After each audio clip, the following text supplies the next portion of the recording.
Alright, here's our setup for the horizontal launch lab. Just want to give you a video to make the setup easier. We're not using video physics or graphical analysis for this.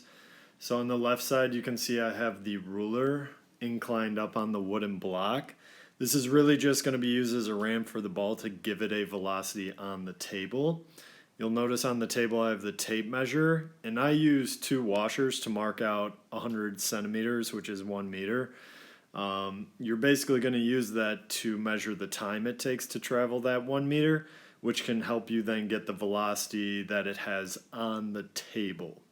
Why we'll want that velocity when it's on the table is because then when it gets to the end of the table on the right, it's going to be launched, and assuming your table is horizontal, it'll be horizontally launched.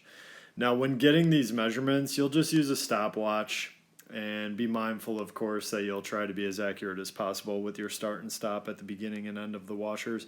But we don't actually want it to launch from the table. So take an object, anything that will basically stop the steel ball from flying off the table, so that when I roll this down I can have my timer ready in one hand, but then right when it hits this washer I'll start. Right when it hits that washer, I'll then stop. Boom.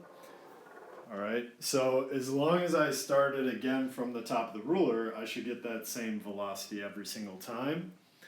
The idea is then if I remove the box, that will actually be the velocity that it's launched with, and again this is a horizontal launch, so that should actually be VIX. Alright.